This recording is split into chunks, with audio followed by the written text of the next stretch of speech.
Okay. Good evening, everybody, and welcome to the Monday, April 29th, 2024 Cumberland Town Council meeting.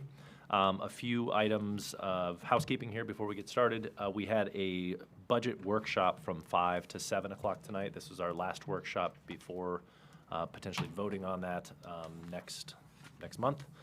The final budget numbers next month. So the first item of business here at the 7 o'clock meeting is the approval of the minutes, and this was the April 8th meeting that I believe Councilor Eads was talking about. We had quite a few people that were gone chasing the solar eclipse, which I'm very envious of that you got to see the full eclipse. But the first item of business is the approval of the minutes. I move to adopt. Second. Okay, we have a motion and we have a second. All those in favor? Okay, we have 1, 2, 3, 4, 5. I think we're going to abstain. I'm abstaining. Okay, so 5 in favor and Councilor Eads and Councilor Douglas abstaining. Next, we move to manager's report. Mr. Manager. Thank you, Mr. Chairman. At the last planning board meeting, the council requested that I bring the potential new ordinance of private outdoor recreational improvements to the planning board, which I did. They were interested, they understood and were sympathetic toward the plight of neighbors when some of these outdoor recreational facilities kind of take over the neighborhood in a residential area. But they had hoped that perhaps the ordinance committee would be willing to meet with a group of them just to discuss a little bit more in detail some of the things that they felt might be problematic. Compliance with existing facilities, compliance with temporary structures and structures that could grow a little bit larger in scope, and just are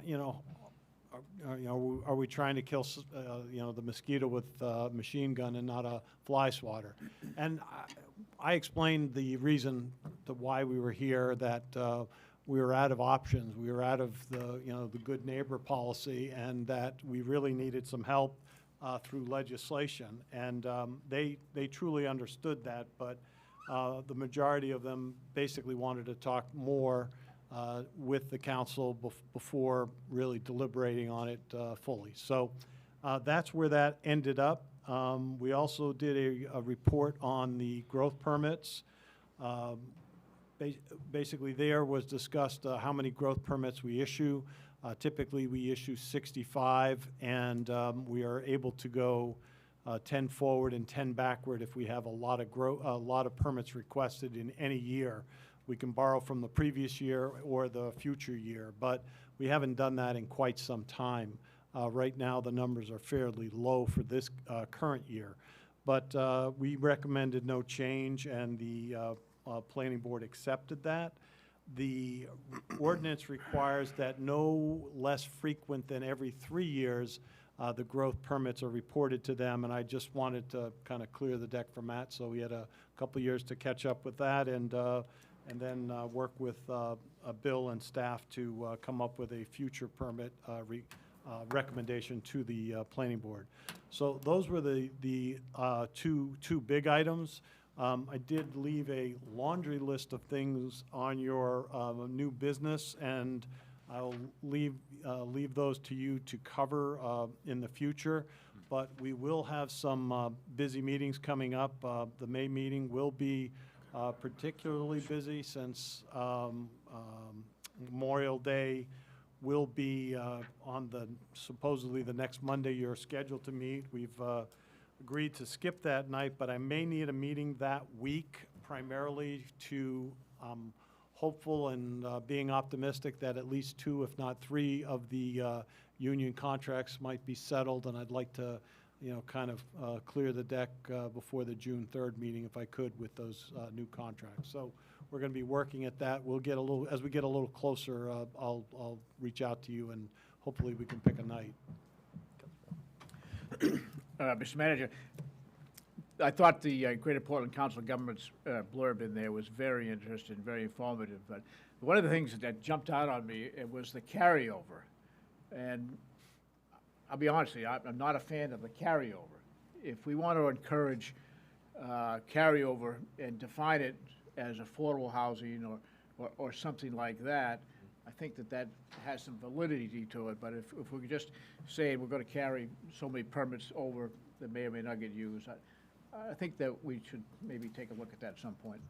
So when that was amended, Councilor Vail, that was kind of a compromise to, I think it was Councilor Perfetti who wanted to do more than 100. So that's how they kind of got him to come down. We've never been up that high, except if you start counting all the units in some of the apartments. There were 2 years that it was very close to that number. But the average year is still in the 40s. So I don't have any heartburn. I don't think Bill Longley would have a lot of heartburn. And you already exclude senior units. If you wanted to clarify the affordable units, we could look at that too. Yeah.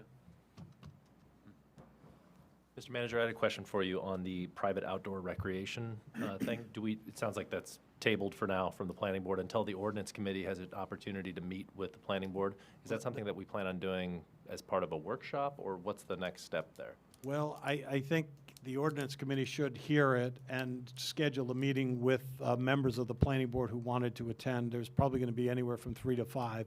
We'll make it a noticed meeting so the public is aware of it. But that should happen fairly quickly while we've got the people that have developed it still here. So I'll work with Councilor Story King and Councilor Eads to put together a meeting as quickly as we can. I know Councilor Douglas is also there, and I know we're doing a lot of meetings lately, so we'll do the best we can, even have to be online, just to try to get everybody scheduled together. We'll throw some dates out and see what's the best format.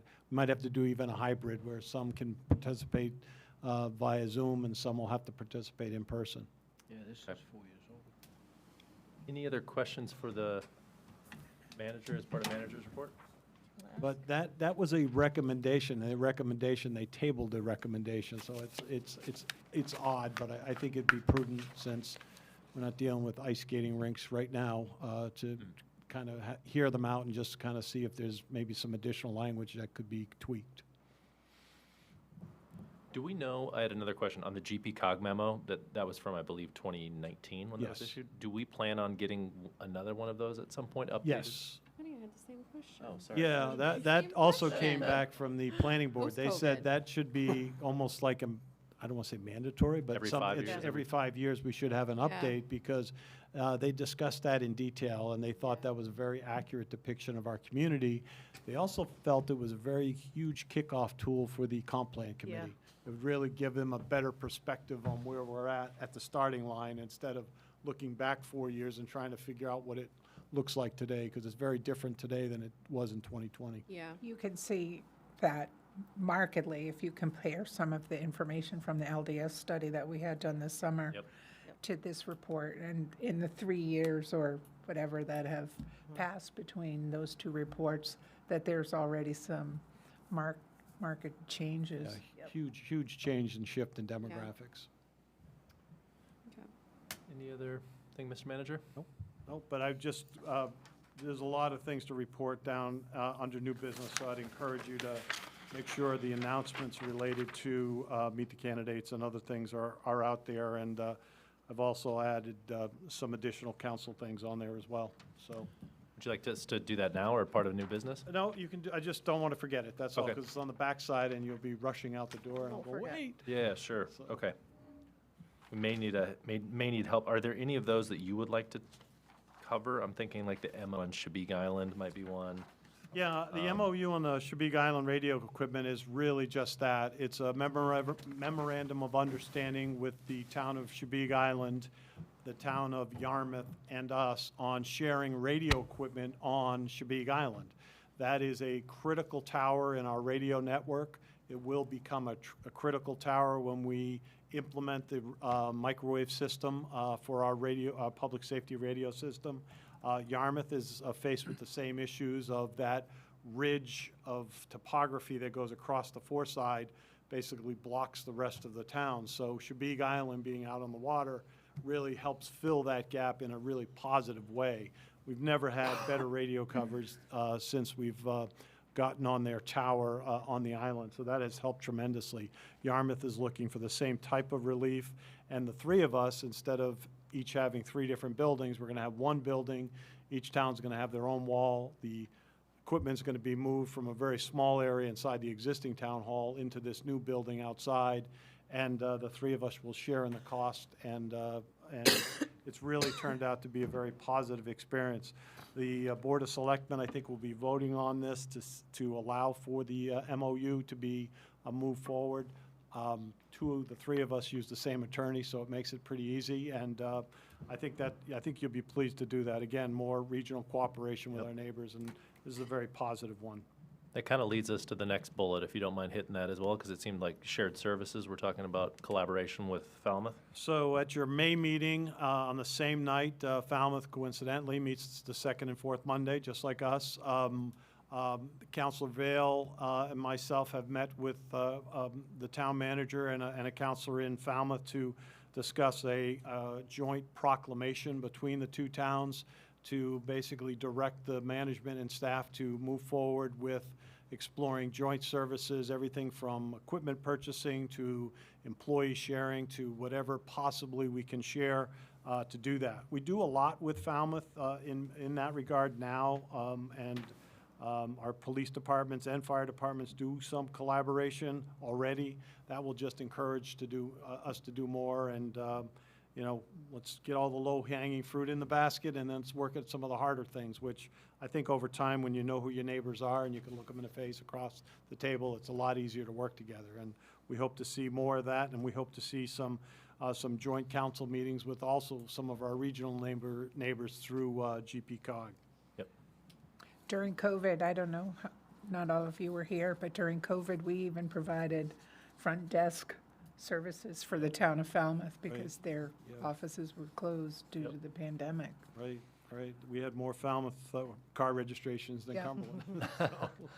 And then the last thing is a huge thank you to MDOT. It's taken us a couple of years, but their structural engineers have given us an exception to allow our fire trucks now over the Tuttle Road bridge, which connects us to the Foreside. In the last 2 years, we have been prohibited from crossing that with the ladder truck. That is the only truck we have. It's overweight.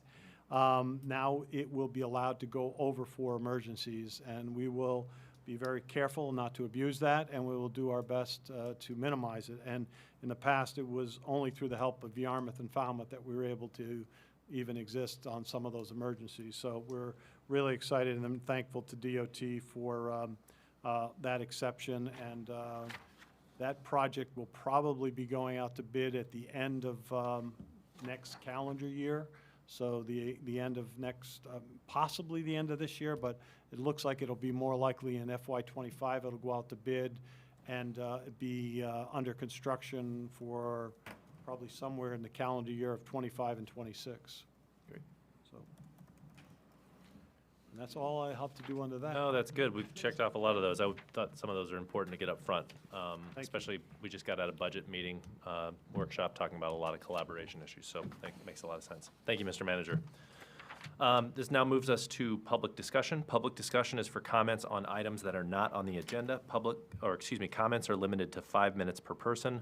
Rebuttal comments will be limited to 2 minutes. Public discussion topics may be brought up again under new business for further council discussion. Is there anyone from the audience that would like to address the council on an item that's not on the agenda this evening?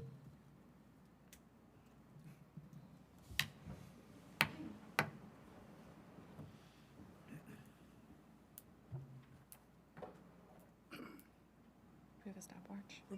Bruce Sherwin, Blanchard Road. Before my timing starts, I'd like to ask a question about, tried to watch the budget meeting on TV, and it was out more than in. So my comments here tonight, will they be seen by people on TV or not? What do you think? They will be. Because they relate to people out there. Yeah, they will be. We just heard from our TV folks that our server failed during the last presentation. They've turned us over to a backup server now, and that is working fine. So, All right, so that's fixed, good, because it was out more than in trying to watch it, frustrating. So I wanted to talk tonight about the school referendum briefly. I feel as a taxpayer, and I feel a lot of people in West Cumberland feel the same way as I do, people that I talk to. I feel disrespected by our school board as a taxpayer. The reason I feel that is they're putting the new school with the turf in the same referendum question. I and a lot of people in West Cumberland happen to have a different opinion about those two things. I'm a yes on the school and no on the turf, and that is a lot of people. I think there's people that might be no on school and yes on turf. I think it's disrespectful to the taxpayers of Cumberland to marry those two together in the same question. Those should each stand on their own merits for a vote. I can tell you I'm going to vote no because I got no on one. If I'm no on one of them, I'm not going to vote yes. Next thing that I have is talking about revaluation. I did catch that come up in the budget meeting some. So I just wonder, when was the last revaluation done? When is this one going to happen? How does it work? And what can we look for? Who might be surprised with increased taxes? What would cause someone to have increased taxes? And this sort of ties in with that school vote. I think people want to know this, how the revaluation is going to hit us. First thing, when was the last one done? 2008? I think the last one was in 2008, if I'm not mistaken. 2008, yeah. So my house was built since. That's what I was wondering. I think a lot of people are in that situation. So I'm worried about my taxes. Yep. And I think there's a lot of people. So when is it going to happen and how does it work? Is that okay to ask, or? Yeah, no, I think it's a great question. I think this is going to be a really large topic that we discuss, definitely outside of public discussion, but I know that we've been trying to put it off with the hopes that housing prices would kind of cool down a little bit and we wouldn't be revaluing at the peak, which is thankfully what we did with, I believe, the assistance of George Turner's advice back in 2008, is trying to make sure we weren't doing a revaluation at the peak. We appreciate that, Yeah, and it makes a lot of sense, right? And I think we're Yeah. looking at that to see how that goes, but I thought the idea was that maybe next year is when this would kick off. I know we need our tax assessor, John Brushwine, to come in and give us an update as to when he plans on kicking that off. Our town manager may know more about that. I'm hopeful that we'll have some pretty considerable workshops just for educational purposes, for folks on the council, for folks in the public to learn about that a little bit more. I know generally the rule of thumb is, again, that the budget is what the budget is. So if the town sets its budget at, X millions of dollars, that's what the town needs to operate. So that's not going to change based on a revaluation, right? Our budget is what our budget is. The valuations of different portions of town may have advanced and grown more than other areas of town over the last, 10, 15 years. And so I think the rule of thumb that a lot of assessors talk about is a third of the folks in town will perhaps see a property increase. Maybe a third of them will see their property taxes effectively stay the same, and a third will see potentially even a decrease. It's all going to depend on which areas of town have seen the most development. And our code enforcement officer, Bill Longley, will know kind of with permits and who's adding the most value to their homes, how that's spread proportionally across the town. But again, the budget would remain the same. It's just how it's kind of peanut butter spread across the town. So, but it's a complicated process, and I'm hopeful, again, Mr. Manager, it's something that we'll have quite a lot of communication on as this comes out. Yeah, I think you'll see John Brushwine before you sometime in September to kind of give a full presentation and answer questions from the public. We'll give examples on the website, and probably the first tax bill that will see the new values of the community would be September of 2025. So a year from September would be the first new set of values. But there'll be a lot of information that'll be given out long before that. So beginning in September, probably be kicking it off sometime this fall. Inspections, new tables will be developed. He'll do a formal presentation before you so he can answer questions from the community. There'll also be community meetings that he will host so that people can hear all the same information. And it's a good question, but we've talked about it several times, but it's still a long way out. So it's still over a year from now before we'll see those new values. But you're right, it's a math equation. It's, your expenses divided by the denominator, and the denominator will be the new values. And that should go up, substantially, as we saw in the earlier presentation related to the equalized mill rates. Yep. Right. So I'm hearing that I'm going to be worried about my taxes, is what I'm hearing here. Well, I mean, Yeah, I am. You know, it depends on what third of that group you're in. I know, I technically, don't right? know which third I'm Right, in, so which- I need to be prepared for the worst. And it's another reason to put off the school vote, in my opinion, as a taxpayer. It's because we don't know where we're going to land on this, a lot of us.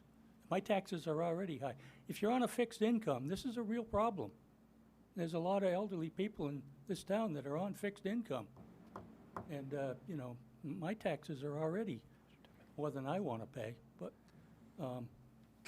so, just curiously, when they do their revaluation, is it curbside, or do they go in houses? How does that work, Bill? They can't go into your house without permission, Yeah. but then if they're not allowed to go inside, they have to basically make assumptions of what they see. It's usually to your advantage to allow them in if they request it. Many of the houses we have a lot of accurate records on, but we don't know what's been updated since, 2008, so. I just wondered, I didn't know. Yep. All right, Good question. thank you. Yeah, thank you. Is there anyone else from the audience that would like to address the council on a topic that's not on the agenda? Yeah, please.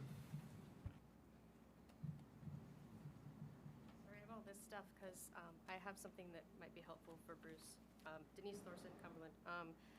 In my past meeting notes that I was taking, because I like this stuff, John Brushwine did a really big presentation on the reval when they were going to do it last time, and they didn't end up doing it. and that was- Denise. Do you mind talking a Pull little that- pull closer that to the Why mic? not? Sorry. Thank you. That was on, if you go on the past YouTube for the town, it's the January 11th of 2021 meeting. He went into really big detail, great detail about it. So that, in the meantime, at least, that should help if you watch that. See how they do the reval calculations and all that, because it's pretty convoluted. My thing, it's kind of about turf, or it is about turf, but from a different perspective, and I do understand the frustration about not splitting it up. My thing about it is, and for the council, it's not like the council has a say, it's gonna go to the planning board, and that'll happen, but I've been doing a lot of research on my own about if there is such thing as a PFAS-free field, and it's still debatable on that. Portsmouth, New Hampshire, Massachusetts, Pennsylvania, there have been many towns that have been bamboozled basically into agreeing to put in turf fields with basically the manufacturer's assurance that it will be PFAS-free, but then after installation, independent testing has revealed that, in fact, there are PFAS, whether it's in the backing or in the actual blades of grass on the carpet itself, because they use PFAS to make sure the blades don't stick together when they come out of the expeller or however they make it. So that's something I really hope the school board and the planning board will be really diligent about if it does pass, is making sure it is PFAS-free before it goes in, and doing independent testing if needed, because you can't always believe a manufacturer. They're trying to sell something, and many manufacturers these days greenwash things to sell it, to make it look eco-friendly when it's not. Oops, sorry about that. And part of the issue to me is water quality also, because even if it is PFAS-free, I still have concerns about it being a giant sheet of plastic that you're sticking in the middle of the town. With UV exposure breaking it down, with rainstorms, it will degrade over time. And every day we hear about microplastics all around us, nanoplastics now that are so small you can't even detect them, but they show up in, artery plaque, and they're in the womb now. Before you're even born, you're exposed to microplastics. So there's so much data available. I feel like it's irresponsible of us to add to that mounting problem all around the world with plastic pollution. I found one company, they make something called a syn lawn, like synthetic lawn, and they use soy-based sugarcane grass blades. So that's one that is actually proven to be PFAS-free, and it's not even really made out of plastic. But I imagine it doesn't cost $3 million. So that's the other thing, is if you're wanting to put in turf and we want to make sure it's safe, might as well go all in and make sure it is the safest we have guaranteed, because Another thing is, like, I grew up on the West Coast where drought is a huge issue. I don't know how the climate will change and if Sebago Lake, which is our, where our water comes from, will ever have issues with quantity or whatever. We may have to rely on our water supply here, and we have a lot of it with aquifers and such. And having that when we need it, if we ever need it in the future, and having it not be polluted, I think is really important. It's something that we should consider. So again, town council, isn't really in that process much, but it's still ultimately like you all are the head of the town. So I feel like whether it's individual research or kind of just checking on the school board or the planning board to make sure everything is going according to plan and everything is above board, I think it's something that really should be paid close attention to. So that's me. Thanks. Thank you. Anyone else from the audience like to address the council on a topic not on the agenda? Okay, seeing none, I will go ahead and close public comment. Thank you for those of you who came up to the podium. And we will move to legislation and policy. The first item on the agenda is 24-032 to hear a report from the Recreation Director, Mr. Peter Bingham. Thank you, Pete, for being here. Thank you very much, guys. Peter Bingham, Director of Recreation. Nice haircut, Pete. Thanks, Bailey. I noticed. Recently, there's been topic of conversation on what I guess I would say is capacity issues, us having wait lists, people not being able to access our programs. And so I want to kind of articulate what we're doing. And as I was going through the process, it kind of dawned on me that a snapshot of more than 1 to 3 years might be helpful. So what I decided to do is do a look back over 10 years at our volume and what we were doing in terms of revenue. So you'll see a lot of revenue emphasis here, and I found it was the easiest way to bring attention to our volume and our volume increase. If I have 100 kids in day camp and then the next year I have 200, well, our revenue doubles. But that kind of tells the story. So I don't want anybody to think we're tooting our horn or anything like that. It's a team effort. Devin, Patty, and the rest of the team, we're all in it together. And some of the cool growth that you'll see over the 10 years, I want to thank Manager Shane. I've walked into his office, some pretty crazy stuff, and he's always given us the green light and encouraged our entrepreneurial spirit. So thank you, Bill. Hey, Pete, could you go into presentation mode? Yeah, which Bottom right. Or you can, yeah. is that it right there? You can also go up to the top that says slideshow. Up at the top middle. Keep going Keep up. going. Up, where it says I slideshow. Yep. Now go all the way to the left from the beginning. Oh, right above that, right above that. Okay, up I and can't left. see. There you I'm gonna follow this one. There you go. There we go. So this is our state of the department, so to speak. I'm going to give you a 10-year look back from FY 213 to the last fiscal year with our total numbers, FY 23. You'll have gross revenues and program enrollment.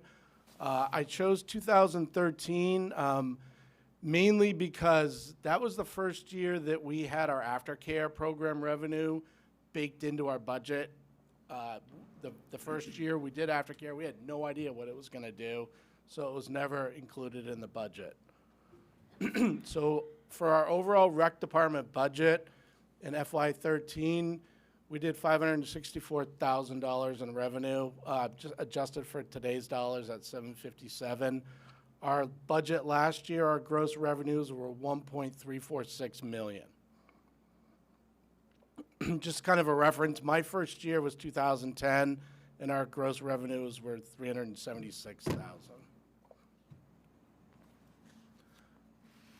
Aftercare and day camp, I use these. These are really our two tentpole programs. These drive the bus, as you can see. There are significant revenue generators. So in 2013, we were 119 and 127 for day camp, and last year we were 351 and 314,000 for a total of 665,000 versus 246. I did a breakdown of our revenue for those two programs.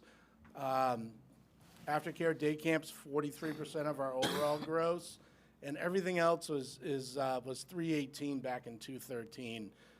That's everything: swim lessons, basketball camp, you name it, rec programs, everything not included, adult fitness. In 2023, we were, as I outlined, up to 665 and 681. That there was a little bit of a change in that, and when you look at it, especially with our adult enrichment program, I mean our youth sports, all those other things, even then the level drop from 57 to 51, we more than doubled our programs, our participation. So day camp, another one of our, we really emphasize day camp and aftercare because it's our care program. It's how our residents go to work. We take care of your kids year round. They're in aftercare in the school year and day camp in the summertime. So in 2013, we averaged 114 campers daily from 1st through 8th grade. In 2023, we were up to 254. Our day camp capacity, junior camp, that's 1st and 2nd grade. Last year, 72 per week. We're upping it to 110 for 224, and we have these numbers. These are enrollments that have already been captured. Summer camp, 128 to 133. One thing to notice is our per grade count. We go from 32 to 44, but what we did is we took out incoming kindergarten out of the mix, so we're taking one less grade, but a lot of these children, they're already in daycare. We're just and we'll get them in aftercare, and then they'll start up the next year. But it allowed for an increase of capacity from 32 per grade to 44 at Summer Adventure, which is huge. Middle school camp, no changes other than popularity, but the taking more kids for grade. Last year, we had 50, 60 kids on a wait list certain weeks, and we've been able to take in 99% of the kids that have registered this year. So we're right there in terms of caring for all of our residents and our children. Current aftercare, we have 177 children enrolled in our aftercare. Our daily participants are 95 at MIW and 40 at the middle school program. There's 4 grades at MIW and 2 at GMS. Really, the thing that's inhibiting our growth any further at this point is space and transportation. We've got the recreation center at Valhalla. We have North Yarmouth Memorial School or North Yarmouth Community Center. We use those a lot, especially the community center. We've had it now, this will be year 5. We truly use that. The one issue is we can't get kids right after school over there. With the school department, not for the school department lack of trying, they're short bus drivers. It's like everything else. So we just struggle with the space issue, and then that's not necessarily going to get fixed anytime soon. Hopefully when the new school comes online, we'll be able to work there. They've got some great common space that they've incorporated into the plan for the school, so time will tell.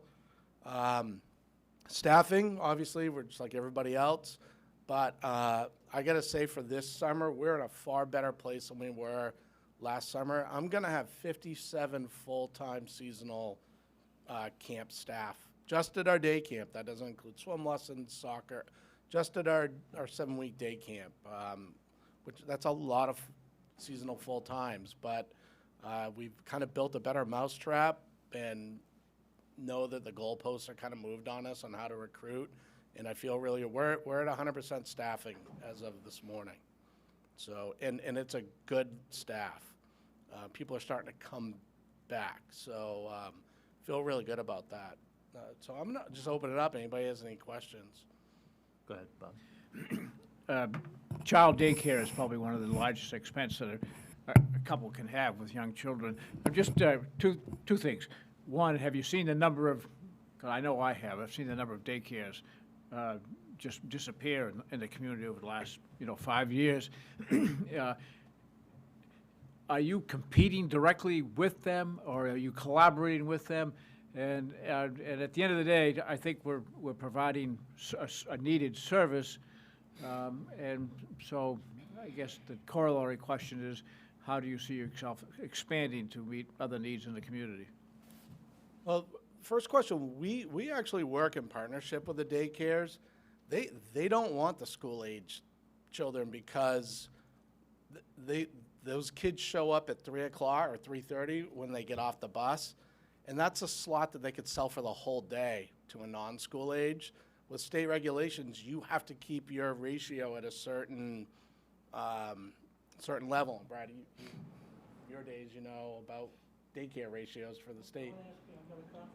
Okay, well, in any case, so there are ratios involved in that, and so they're happy to sell a whole day rather than a third of a day. And the same really goes for the summertime. We do things that they just don't have the capacity to do. They can't charter buses. You can't take fourth graders to Funtown when you have 4-year-olds in your daycare. It just doesn't work. So they've focused more on the non-school age, and we pick up the slack once they get to kindergarten. In terms of expanded activities, we're, as you can see with the growth in our non-daycare, tripling our growth, we're picking our spots and trying to find opportunities as they arise. There's always new stuff in our brochure. It really depends on the idea and who, if somebody comes with a great idea, then we jump with it and try and make a go of it if the space and circumstances allow. But we're always on the hunt for new program ideas. I have one.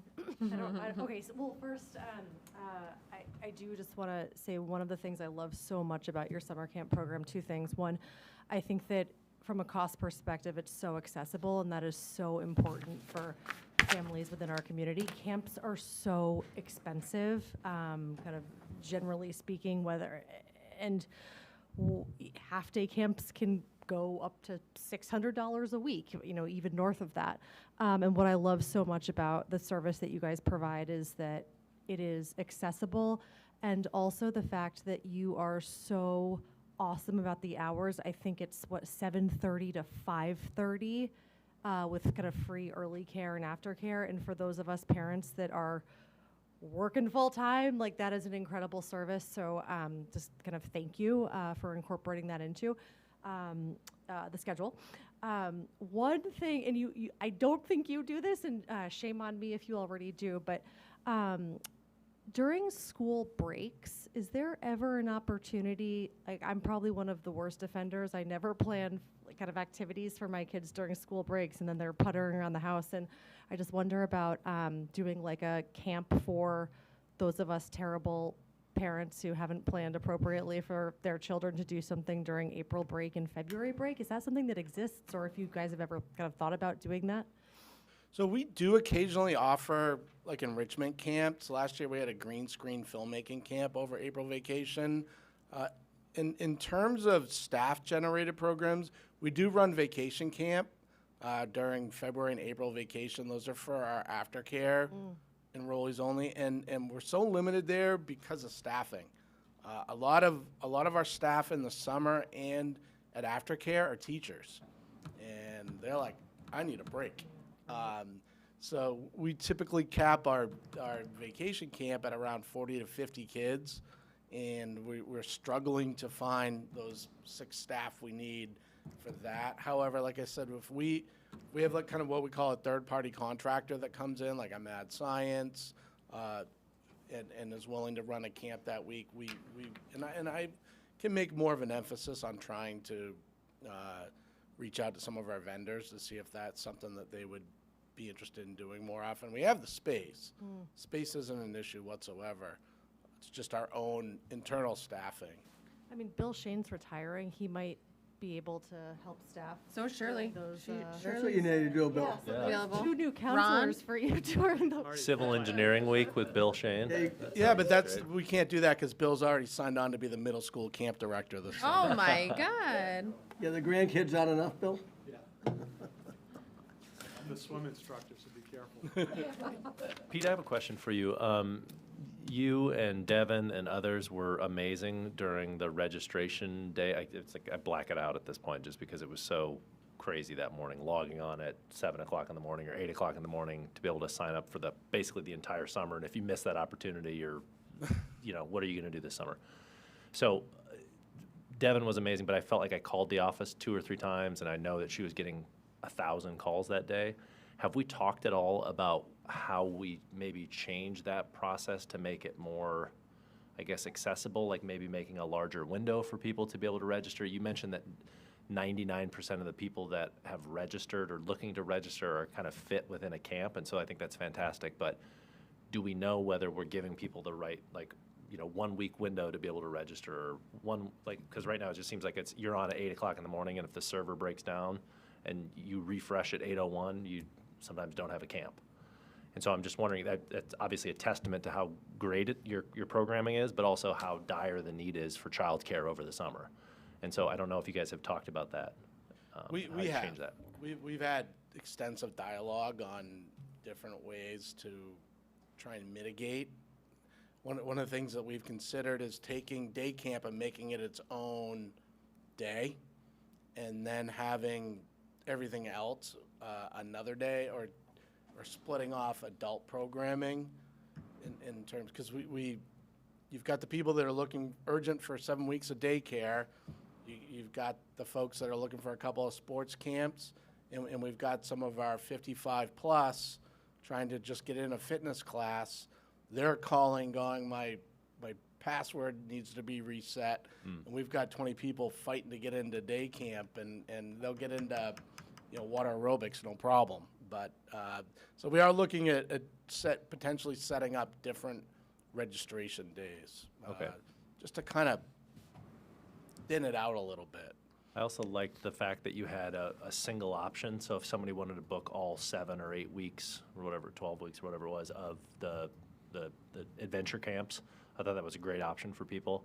I don't know if it maybe makes sense to kind of curate different full schedules for people. So if you're looking to fill the whole summer or 8 weeks of the summer or whatever it is, here's option 1 that you could, and it's a mixture of different camps that you That's could a pick. good idea. That might not be a bad thing to do for folks. Kind of give them a curated option to choose from. So Yep, that's great. One other question. Do we do any data capturing from at the end of registration? Are there things you want to see? How are we, just out of curiosity to understand the process, how are we deciding what we're, putting out there for camps? Is it just based on verbal feedback, or is there opportunity to capture data during registration to see how we can, or you can pivot our offerings or enhance some of our offerings? I mean, I think there's multiple ways that we could capture that, and we've Yeah. talked about it. A survey, definitely. There's ways to capture that data for sure. Yeah. I mean, we do definitely work on the anecdotal a lot. Yeah. And the other thing is, outside of our tentpole things, we're at the mercy of the talent around us. Yeah. I think we have 4 science camps this year. I'd love to have some STEM stuff for robotics, but nobody's offering that. So it's kind of a void that I see. We got science covered. Granted, you can go in a lot of different directions with it, but again, we're at the mercy. But it'd definitely be interesting to hear what we're not doing that we might be able to go solicit. Yeah. That's a good idea. Any other questions? Councilor Eads? First, Pete, I saw Patty a couple weeks ago, and I just couldn't heap enough praise on you and her and the team. Thank you. Really do a good job, really good. Pete, if you waved the magic wand to the council and said you have one or two needs, what would they be? What could we do to support you and your group? So does this magic wand have a limitless dollar figure attached to it as well? It's magic, Pete. All right, I like magic. Maybe we'll do a magic camp, as a matter of fact. A community center. I mean, I know it's not probably in my Pete and I are speaking the my same tenure, language. but a community center, really a standalone gym with in the center of town. You know, part kind of what we were thinking with phase 3 of the Village Green, something in that aspect before the methane situation, but a standalone, you're kind of a bigger version of the North Yarmouth Community Center would really solve a lot of our capacity issues. We work hand in hand with the school, but we're tenants. They've got a project. They don't ask me if they're putting new windows in MIW. They tell me, and they're great, and they get. Scott and Jeff are absolutely awesome. We work hand in hand together. They always take my phone calls and vice versa. But it is a school first. We're really lucky to have that relationship. A lot of my peers are very envious that we work so well together with the administration of the school, and they do value that they don't bolt the doors at 3:30.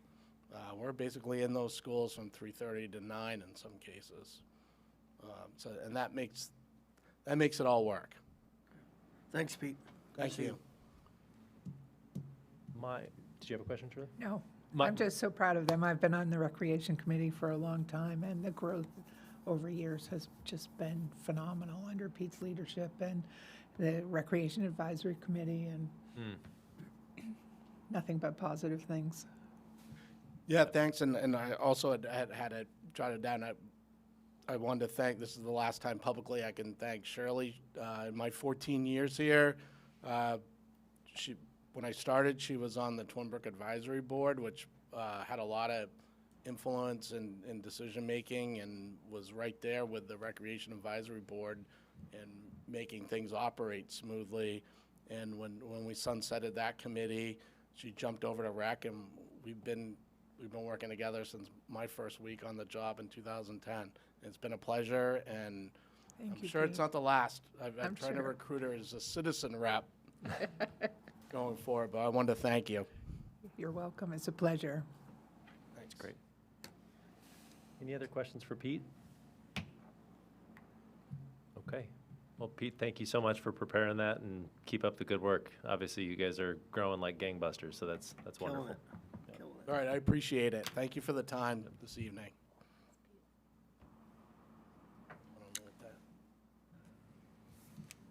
Okay, that moves us to the next item on legislation and policy, which is 24-033, to hold a public hearing to consider and act on a liquor license application for the Thirsty Traveler LLC.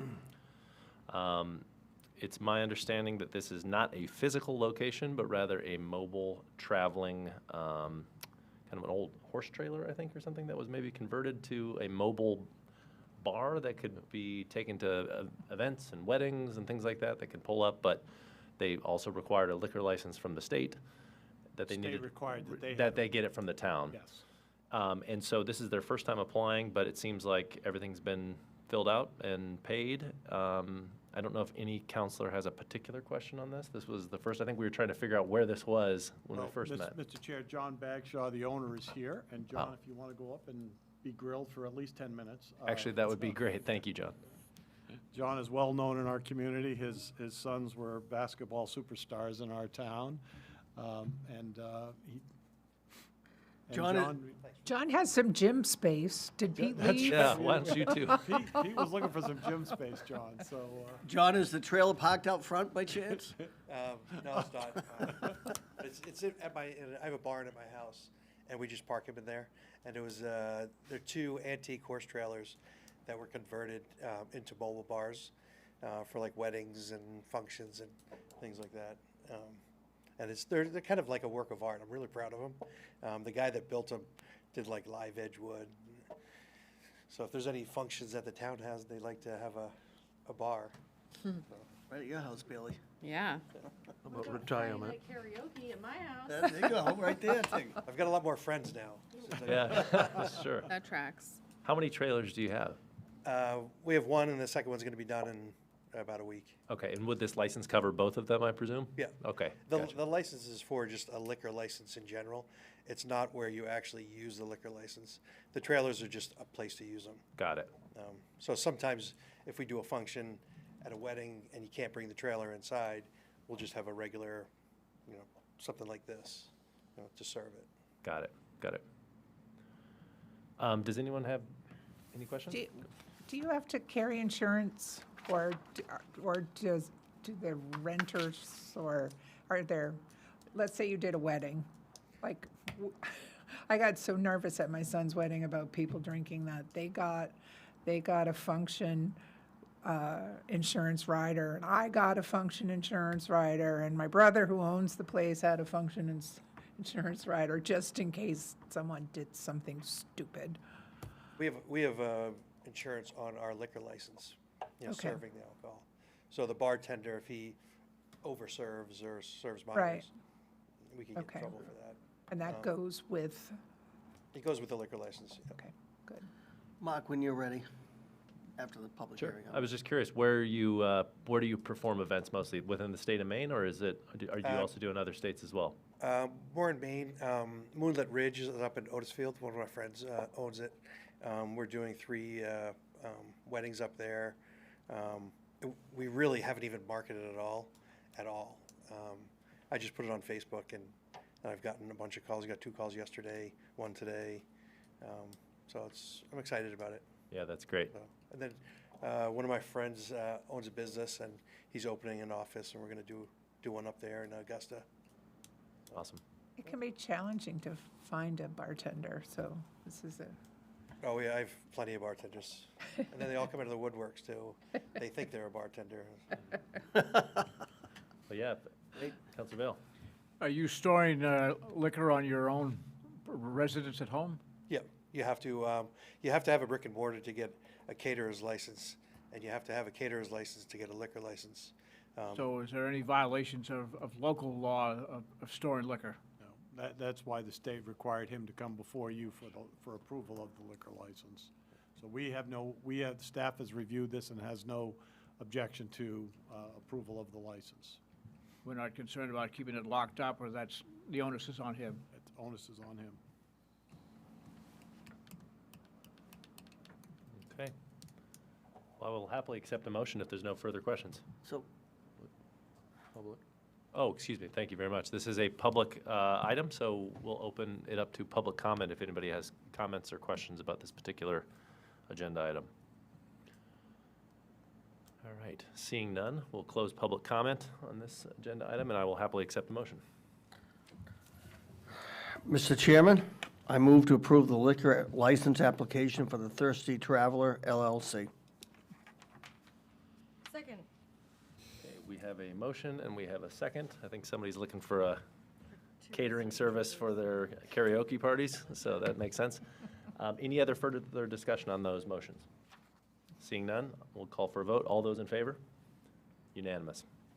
Thank you very much. Good luck, John. Congrats and best of luck. Good luck, John. Okay, moving on to 24-034 to hold a public hearing to consider and act on a mass gathering permit for the Down East Street Rod Club 52nd Annual Rod Run to be held on August 16th and 17th at the Cumberland Fairgrounds. This is not the first time. I think it's the 52nd Down East Street Rod Run. I think this has been really successful in the past. It's going to be held at the Cumberland Fairgrounds. Fire chief and police chief really have no concerns. The fee and application it's been filled out, and the application fee has been paid. There's also a certificate of insurance that's been provided. Looks like the fairgrounds is going to be taking care of all rubbish removal. And again, this is not the first time this has happened. It seems like it's been successful in the past. And so I don't know if any counselors have any particular questions before I open it up for public comment. Just one of the events that I look forward to every year. It's a good bunch of guys. I mean, it's, you know, there's some really nice cars down there, and then there's some other guys that use the cover off the peanut butter for an ornament, you know what I mean? But they're just a good bunch of guys, and it's a great time, so, and I look forward to it every year, so. Great. This is a public item, so if there's anyone from the public that has a comment or a question on this, you're welcome to step up. Okay, seeing none, we will close public comment, and I would happily accept a motion. I'll give you a motion, Mr. Chairman.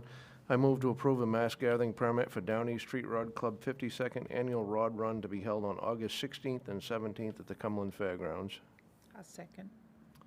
Okay, we have a motion and we have a second. Any further discussion?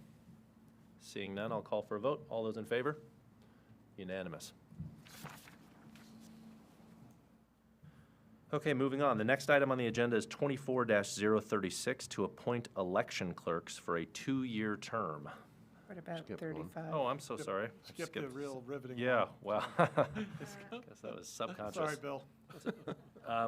Sorry about that, Bill. So the next item is 24-035 to adopt a new floodplain management ordinance. Am I on the right one now? Yeah, it wasn't in Okay. our packet, though. As required by the State of Maine Floodplain Management Office and FEMA. And, No materials for this. So we will turn it over to our code enforcement officer, Mr. Bill Longley, to try to help us make sense of this. Thank you, Mr. Chairman. This is one of those where I say, please do not shoot the messenger. I come here before you tonight at the insistence of the state of Maine and federal FEMA, which I know, Mr. Chairman, you received a number of certified mail from them recently advising that this has to happen. So basically, over the past 15 or 20 years or so, the maps that have been in existence here, I think the early ones are in the beginning of the 80s. So these floodplain maps that if you've ever seen one, they're an old version of a street map which doesn't have half the streets in town on it. And you have to try to discern where your spot is and whether you're in that floodplain or not. So in the past 10 to 15 years, they've been working on updating these, and now they have kind of a GIS type aerial map, which makes it a lot easier. You can see the things that are on the face of the earth as it also overlays those flood zones. These are preliminarily available on the FEMA website right now and have been for a number of months, if not years. There's been a lot of challenge in southern Maine, in York County, and in some southern Cumberland County towns, challenging the validity of those maps. We reviewed them probably 5 to 7 years ago and didn't see any substantial changes in Cumberland. There are some new zones that are velocity zones. They're on the tip or end of Sturtevant Island, and there was a few spots along Broad Cove that had a little higher designation. Those zones went from like a 12-foot elevation to a 14-foot elevation. I'm using examples. I'm not quoting you exact numbers. But we didn't see any substantial differences in the maps that were being proposed.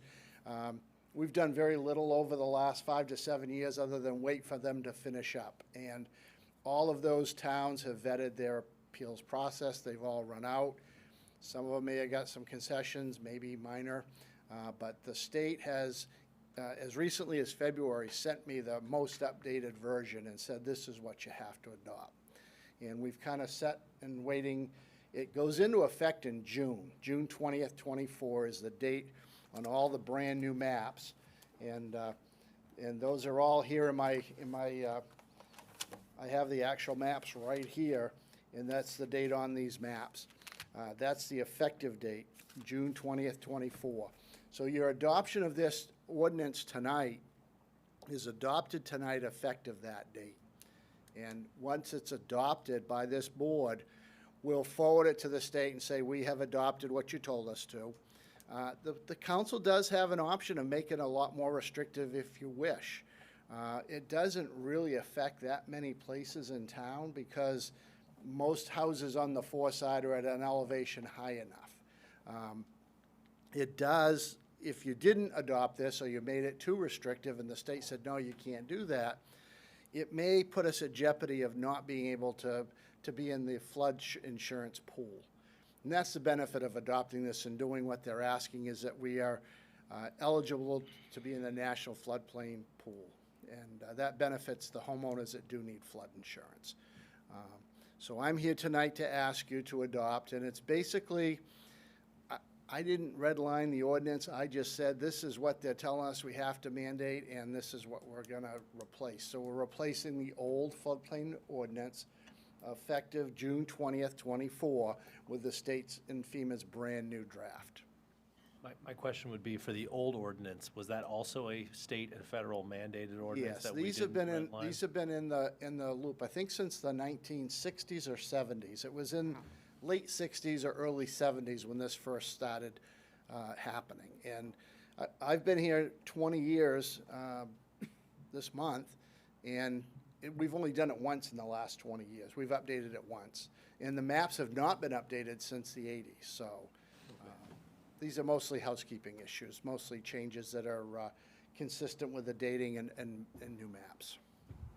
Shirley, did you have a question? Yeah, we didn't get any materials on this. We have no language or, we went right from 24, That's why I skipped, I mean, that's why I think I 34 skipped to it. is 'cause- 24, 36. So you didn't Yeah. have all this reading material? No, and I'm not knowing what good that would do, but at some point, Does it is it- nice I- before we adopt an ordinance to know, To read it. see what it says. Does it affect non-coastal areas like streams or rivers or? Yes, the floodplain maps do regulate non-ocean front properties, but these maps are not substantially changing based on what we looked at. They've been fairly substantial all along, and there are areas that you know flood. When you go down along Route 9, there's a big area there just beyond Corey Road where that floods. And these, so I did provide a memo. You haven't seen my memo. I just don't know if it made it in our Thursday packet that we normally It receive as part of an email. That's crazy because it's all online. And it So was that's, done Wednesday. yeah, no, something happened Yeah, in it may the- just in be the a mail. scanning upload, yeah. So, again, I think Bill stated, it doesn't have to be done till June. We could bring it to you, and I won't require Bill to come back out for that. That's what I was No, gonna don't- recommend, is like, yeah. we Yeah, kind of But I know the would like- backstory now. If Yeah. we don't mind maybe pushing this to next meeting, so we have a chance to at least review it. Yep. And And we'll send that. It's all online right now, so. Bill, you don't have to come back. Thank you. We And- just and I'd be happy to answer any questions you might have tonight, even though you haven't seen it. Yeah. And feel free, if you have a question as you read it, if there's a question that comes up, don't hesitate to drop me an email or give me a call. I have a Okay. quick question. Those little red lines right now, are those red lines from the 1981, whenever it was updated last to now? Those are changes they made since February when they gave me a draft. And then they gave me a new draft on Wednesday, and those are the changes that were made since February. But that could be still substantially different than what our current ordinance is. Oh, yeah, language.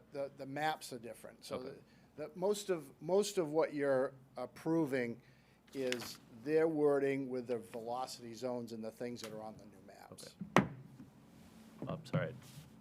I remember the map from 30-some years ago. They're still because- here. I have them.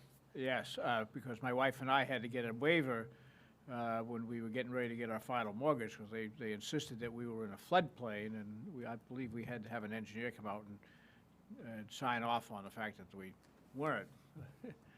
Today, I might think that, I'm closer to it than I was. We can look at the map and go over it together, Bob.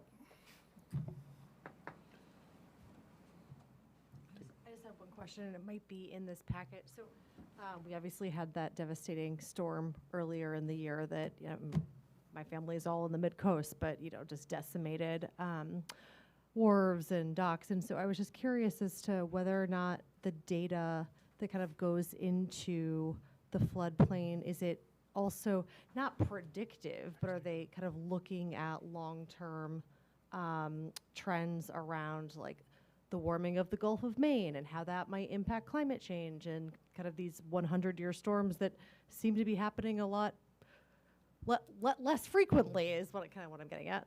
Yeah, since this has been worked on over the last 5 to 10 years, probably none of what's happened this year or last year is taken into consideration. But some of the things they were wrestling with was sea level rise and velocities. And those are the things where the velocities come against the shore and push the tide up against the shore. And that's where they rose that level from 12 foot to 14 foot, based on the velocity of the winds coming across the ocean and pushing that water inland. So those are some of the things that were being challenged by places like Portland and Scarborough and Cape Elizabeth and some other towns that had a lot more velocity and a lot more low-lying areas where those velocity zones at 2 foot made a big difference, where it flooded considerably inland, where our foreside is such an elevation, 15, 20, 30 feet off the ocean in most places, that it had minimal impact. Thanks. That's great. I guess if everybody's okay with it, my recommendation would be that we table it until our next meeting. Hopefully just get this re-included in the packet for the next meeting. I don't think you need to come back for it. We know where to find you if we've got questions. If you need me, let me know. Okay. Things are kind of busy in my office, but I might offer to do some work in recreation. It looks like they need some help. That sounds great. Yep. All right, thank you, Bill. Oh, I guess, do we need to vote Move to to table table. this? I guess I would. I'll give you a motion. I move to table item 24-035. Second. Okay. Any discussion? I don't believe we can have discussion after a second on No? a table Okay. motion, so that moves us directly to the next item on. Need to vote on the table. Vote on Oh, that. excuse me, thank you. We have a motion, we have a second. All those in favor? Unanimous. Bye, Bill. See ya. Thank you. Got a couple meetings left to learn Robert Rules of Order. Are we gonna make it? I don't know. The next item on the agenda, which I was so excited to get to previously, is 24-036 to appoint election clerks for a 2-year term. It looks like Jen Doughton, our town clerk, sent around a memo to the council, letting us know that it's that time of year that we're required by state statute to appoint election clerks no later than May 1st, so we're right before the deadline, to serve in each voting place during the time the polls are open and as counters after the polls close. Looks like we've been provided with a list of folks who are willing to serve as election clerks.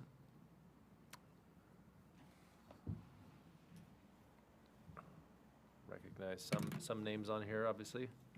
Some of these folks have been doing this for years, and so first off, just thank you to all of you who volunteer your time for this. I know it's a very long day and several long days leading up to it, and so just appreciate everybody volunteering to do that.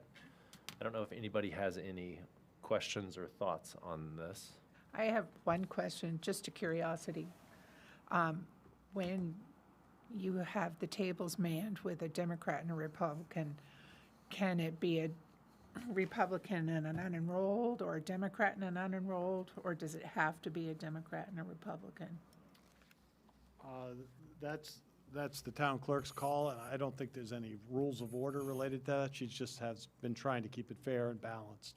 So Okay. the interesting thing that it's expanded to all of Cumberland County. So as long as you have a member that lives in the county, they can serve at that table, which I thought was interesting since they're not always from our town. Huh. That's not the case here, but in other towns, they run out of volunteers and have to do some recruiting. So effectively, somebody that's a resident of Cumberland County could, okay, volunteer in another town. Interesting. That name sounds familiar. I'll give you a motion. Okay. Last name. I move to appoint election clerks as presented in the meeting materials for a 2-year term. Second? Second. Oh, I think Bailey beat you on the second, just very quickly, Ron. So we have a motion, we have a second. Public discussion, if there's any. Okay, Seeing none, I'll close public discussion there. We have a motion and we have a second. I will call for a vote. All those in favor? Unanimous. And again, thank you to all those volunteers who dedicate their time for that. Moving on to the next agenda item is 24-037 to hold a public hearing to consider and act on amendments to Chapter 315 zoning, Section 4, word usage and definitions of the Cumberland Code to add Main School Administrative District Number 51, or MSAD 51, to the definition of municipal use or building as recommended by the Planning Board. Bill, you may need to give just a little background here, but it struck me as our previous definition in our ordinance, when it discussed the concept of a municipal use or a building, had kind of a large loophole there, and it did not include MSAD 51. And so our attorney wanted to make sure we were clear that a municipal use or a building also included the MSAD, even though it was technically not part of the municipality. Is that correct? Yeah, yes, even though the interpretation by our code officer always was inclusive of the SAD. They basically said because it's an SAD, they did not feel it met the legal meaning of our definition, and also one of the properties just purchased by the SAD didn't allow schools. So to kind of get away from that, they said, well, if we include SAD 51 in our definitions under municipal uses, that would correct that deficiency. So in other words, the code enforcement officer has been treating the MSAD effectively in terms of code enforcement as a municipal building or a municipal use, Correct. right, in terms of zoning. Correct. And now we're just wanting to make sure that it's buttoned up in terms of its definition under the ordinance. Correct. Okay. Because the TCD, I don't believe, allows for schools. Okay. And some of the property just purchased to center add on to the campus is in, I believe, in the TCD. Yep. Any questions, comments, thoughts? I will open it up for public discussion if you have any questions on this. Okay, seeing none, I will close public discussion. If there are no questions, I would accept a motion. I'll give you a motion, Mr. Chair. Thank you. I move to amend Chapter 315 zoning, Section 4, word usage and definitions of the Cumberland Code to add Main School Administrative District Number 51, MSAD Number 51, to the definition of municipal uses of building as recommended by the Planning Board. Second. Okay, we have a motion and we have a second. I will call for a vote. All those in favor? Unanimous. Next item on the agenda is 24-038 to hold a public hearing to consider and act on amendments to Chapter 250, subdivision of land, Section 12.1, flow chart, to correct section references, and to Section 17, review and approval of plan for major subdivision of the Cumberland Code, to clarify that a sketch plan review is not required when a conservation subdivision pre-application workshop has already been conducted with the Planning Board as recommended by the Planning Board.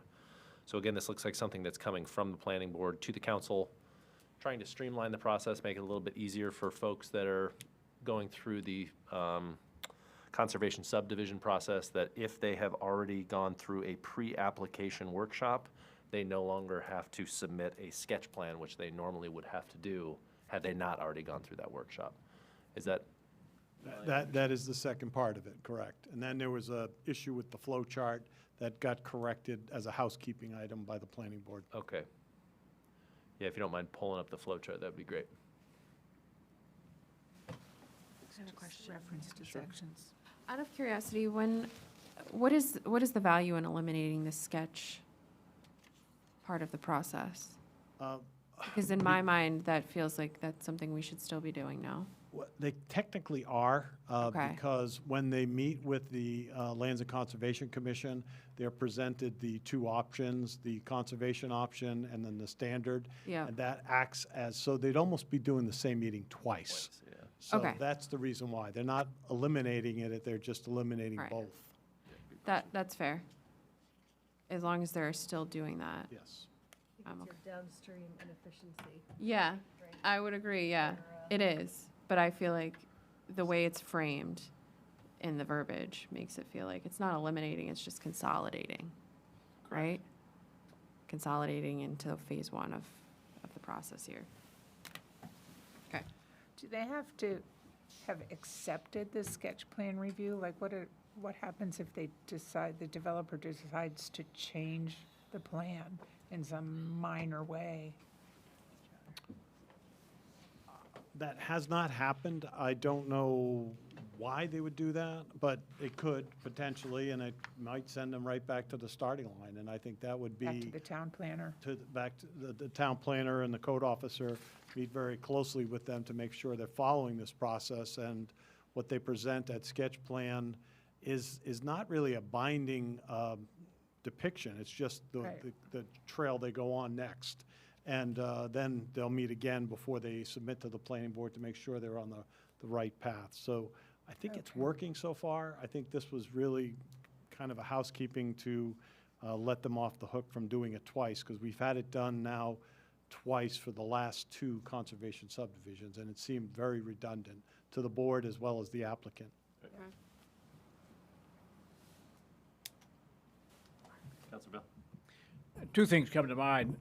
Few years ago, we talked about identified aggregable lands in the town of Cumberland. And so out of this conversation came the conservation subdivision. So there's another element that's just as important. If we consider the growth of a community, and you say, all right, we have X number of people in our community, how many X's of acreage should we have for recreation or set aside for open space? And as we've seen, we are starting to accumulate some open space. Some of it's useless, some of it's not so useless, some of it connects to other land, but the idea being that as the process goes forward when we exercise the planning, if you will, of how a subdivision plays out, we can coordinate, the open space with other pieces of open space. We can set aside land that is of aggregable value. So, from a planning perspective, this to me is a very important piece to keep into consideration. As a town grows, how do we direct that growth? How do we make sure that it's beneficial? Because, you add another 1,000 people to this town, we're going to want another Twin Brooks or something like that, and all those things are interrelated, if you will. So this may be a de minimis change, but I think it's part of the overall picture. Is that something, that's a good point, is that something that's discussed maybe as part of, not to, again, punt everything to comprehensive plan, but is that something like a comprehensive plan discussion of how we achieve that ratio? Open space is certainly a part of, what that would entail. I know that North Yarmouth just passed an open space plan, and Andrea Berry was at the helm of that and kind of putting it forward so that they could make very conscious decisions about the open space and also kind of like heritage sites that people might want to maintain thoughtfully. I'd be happy to chat with her and get back to you on any recommendations that they have. Maybe she could come in and Or maybe she could come in and chat with us, yeah. Yep. Very good. Killing it. Are there any other questions from the council on this potential change? Again, updating the flow chart and removing the requirement to do effectively the same sketch plan later in the process if you've done that earlier in the process as part of a subdivision pre-application workshop. Okay, any questions from the public? Seeing none, we'll close public comment. Give you a motion if you'd like one. I would love one. All right. I move to amend Chapter 250, Subdivision of Land, Section 12.1, Flow Chart, to correct section references and to Section 17, Review and Approval of a Major Plan for Major Subdivision of the Cumberland Code, to clarify that a sketch plan review is not required when a conservation subdivision pre-application workshop has already been conducted with the Planning Board as recommended by the Planning Board. Second. Okay, we've got a motion from Counselor Filson and a second from Counselor Story King. Any further discussion on those motions? Seeing none, I'll call for a vote. All those in favor? Unanimous as well. Thank you. Okay, moving on to the final item in legislation and policy, and then we've got a few new business items that we've been kindly asked to bring up. 24-039 to set a public hearing date of May 13th, which I believe is our next meeting, to consider and act on the adoption of the fiscal year 2025 municipal budget. Again, we had our final budget workshop tonight from 5 to 7, and this is simply setting the public hearing date for 2 weeks from now. So moved. Okay, we have a motion. Second. We have a second. Any comments from the public on setting that date? Seeing none. Any further discussion on the motions? Seeing none, I will call for a vote. All those in favor? Unanimous again. Thank you very much. Okay, we are now on to new business. I will probably start at my. Oh, we're the Canada. boonies. They think there's no man's land, and she's done a phenomenal job. I mean, she really has, and it just, That kid could sing the telephone book. oh, She is wonderful. she is. She's very good. I mean, and it's She's not just, the only guy that watches it. it's fun to watch. I mean, and I hope she makes it into the final two. I mean, I really do, and I think she's got a good shot at it, so. Do you think I she'll just- come to our next council meeting? Oh, I would love to invite her parents here, or if she comes back into the state, I think it would be great to have them invited here. I mean, I You think had she's, an idea to invite her to sing at the Memorial Day Parade or something? Yeah. or the fair National or anthem. something Stop like at that. the She did the karaoke. national Might be bar, opening Main for Street. Taylor Swift at that point or something, so. And that's all I have, so, That's great, thanks. thank you. Counselor Vale. Hard to top that. No, that's all I've got. I appreciate the extended hours at the brush dump. That's been very handy. Great. Counselor Filson. Thank you for loaning me your trailer so that I could take advantage of the extended hours at the brush dump. Okay, I just wanted to kind of give everyone an update. We had a great neighborhood meeting last week, looking at the hours for Rise in the town center district kind of zone, not just for Rise, but any associated businesses that are in that zone. Currently, the area is zoned for business closure at 9 p.m. We had a really robust kind of dialogue with the community, discussion with the community. These things are highly emotional, and I just want to say thank you so much to all of the folks that came out. It's difficult to talk about things like this, and it's even more difficult when it adds that extra layer of being your neighbors. And received some kind of thoughtful emails afterwards about kind of, it really seems like things are going in the right direction. So we will keep you posted as things progress. And just again, thanks to everyone out for coming and being a part of civic discourse. Thank you. Counselor Douglas. Nothing new to report on my end. Counselor Eads. Sorry I missed the last meeting. We had the solar eclipse.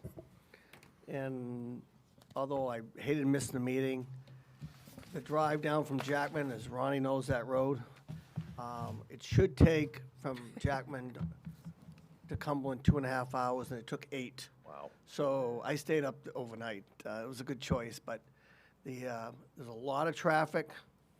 The only losers in the whole thing were the EVs. It just wasn't made. Cars were running out. Local wrecker operators bringing generators down to charge them, and Wow. but really, Jackman does have 4 charging stations. It's just 5,000, 6,000, 7,000 people. It just couldn't handle them. Too many. It was spectacular and once in a lifetime. So, anyways, Yeah. sorry I missed the meeting. No, that's okay. I'm envious of you. Counselor Story King. I was in Gray the next day and the traffic was still. I just couldn't believe the traffic in Gray, all sort of doing what you did, waiting a day and heading toward the turnpike from, Sugarloaf area or wherever. Just one thing really, I guess. This Wednesday night, there's a virtual turf field discussion. It's being hosted by the school district, and it has some experts on turf fields. Dr. Barr, who lives in North Yarmouth and whose 3 kids all went through Greeley, is he's an orthopedic surgeon in Portland. He's going to be one of the guest speakers. I don't like to really discuss school business because that's not really our thing, but I did make a post this weekend and encourage people to not make their decisions about the school expansion or budgets on one point. The turf field is one point, but the school district spent over $3 million on a failed site in architecture and reserving the land for the future up in North Yarmouth, and that referendum failed. And that would have been the entire cost of the turf field if that hadn't been spent. So I'm with you, Mr. Vail. Let's continue to hold. I think we have an excellent school board, and I think we just need to continue to hold their feet to the fire. I was disappointed to see such a huge increase in their operating expenses this year, and they are confusing to me. I've gone through the cost centers and I've reached out, and I'm still reaching out. I was not able to make a meeting with Leanne this afternoon because Josh had speech therapy, but there's lots to learn about what's going on with the school budget, and I think if we want our school leaders to lead effectively, they need to hear from us. And that's not just us, that's the general public. We need to say, hey, this is something we need to tighten our belt on. So I guess that's just really what my comment is, to encourage people to be educated and to get involved, reach out. Yep, and thanks for reminding people about the virtual discussion, too. That's important to join. Did you have anything else, Councilor? No, I think that's it for tonight. Okay. Only 2 items I'm going to bring up, Mr. Manager, if it's okay with you. I'm probably not going to go through all these items because we've got some bandwidth and time to get through the rest, but the ones I do want to bring up are Meet the Candidates Night for Town Council is May 8th. That's here at Town Hall at 6 p.m. on the 8th. And then the Meet the Candidates for the School Board is May 15th at 6 p.m. So the 8th and the 15th, Town Council and School Board, are both of those here in Town Hall? Okay, so even the School Board. So please make sure to attend those or to watch those. I presume those will be recorded and put on YouTube as well. They will. So, okay, that's great. That's everything I had. I would happily accept a motion to adjourn if there's nothing else. So moved. Second. Okay, we have a motion and a second. All those in favor? Unanimous. Thanks, everyone. Thank you.